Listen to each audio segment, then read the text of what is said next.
John 6:60.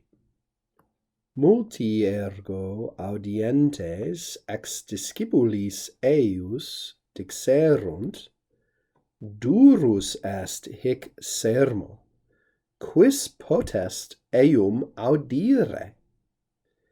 Therefore, many of his disciples, hearing this, said, "This is a hard saying. Who is able to listen to it?" Jesus has just been talking to a relatively hostile audience about the necessity of feeding on him.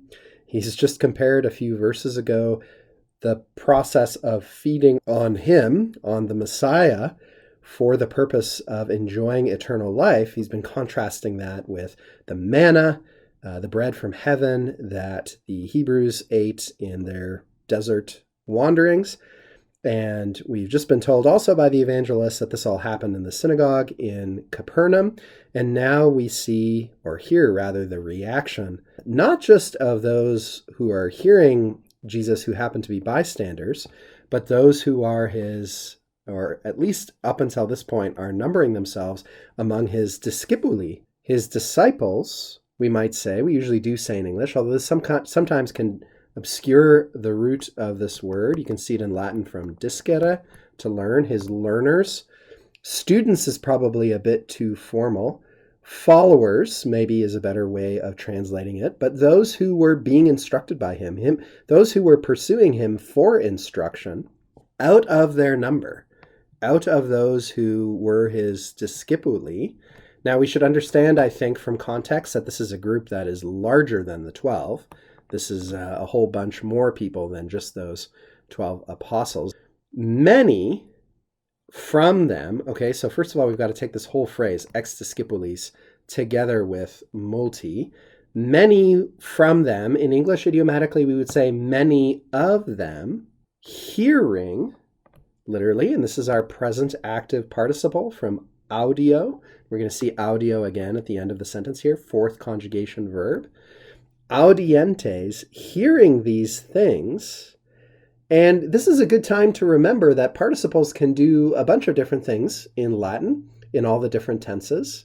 When we go to translate them, if we're going to translate, or when we think about the full meaning of a particular sentence, we've got to ask ourselves, is there a causal sense here? Can we say, because they were hearing what Jesus had just said? We don't have an object expressed here, by the way. We don't have id audientes, hearing it, hearing that. We're just supposed to supply that, and that's easy enough to do from context. But does it mean because they were hearing this? Or is it temporal? When they were hearing this, then they did this other thing? Or is it concessive? Sometimes, for instance, participles can carry concessive force in context. Is it although they were hearing these things, they said? Now that one we can clearly, I think, from context, rule out. Definitely doesn't seem to be concessive. Could be temporal or causal, plausibly, right? When they, in English we'd use a past tense here, we'd say when they heard this, they said. But clearly, it's because they've heard this that they're going to say this second part of the verse, right? So one of the beauties here of Latin and of human language in general is that we don't always have to decide between one meaning and another. This is a concept very broadly we can call polysemy. And boy, we could go really in depth into that term, which is used in literary studies and all sorts of different contexts. But it's just basically the idea that one thing can mean multiple things in a given context. And of course, we do this all the time in our speech. We make puns, we make jokes, we write poetry in which every word is very heavily freighted with significance. So this happens in regular prose as well. And of course, we find it all over the place in the Bible. So this is a case where, hey, it can mean both of these things.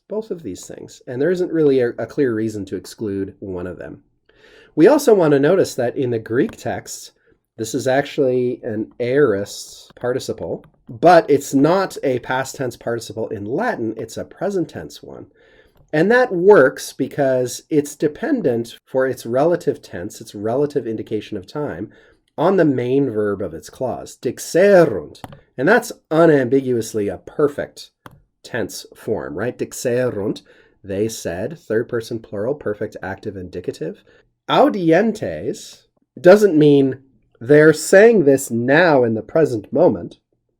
It means, again, in a relative sense, not an absolute sense, they're hearing these things at the same time as, contemporary with, more or less, the time of the main verb. That's what present participles do as far as tense is concerned. They indicate, hey, this thing that's happening in the present participle, it's not necessarily happening in the real present moment. It's just happening at the moment that was the present moment in the time of the main clause verb.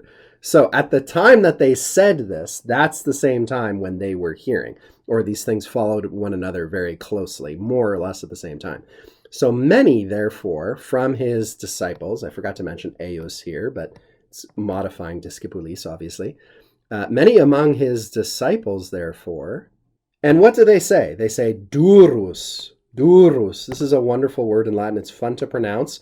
And like the word hard in English, it can have both concrete and abstract or metaphorical senses. It can, in other words, describe a stone or a steel blade, but it can also describe something that's difficult or painful or toilsome. And that's more or less, in the second sense, what it means here. It means this is a hard teaching. Literally here, this is a hard saying. That is a thing spoken. That's what sermo usually means, although it has a pretty wide semantic range. This is hard for us to accept, difficult. And we've got to add some punctuation in here probably for our English brains. Quis potest eum audire? Who is able, and then we're used to seeing forms of posse with a complementary infinitive, as we have here, a present active infinitive with audire. Who, probably not who can hear it, but audire can carry the additional sense of our English word listen as well. Who can listen to it?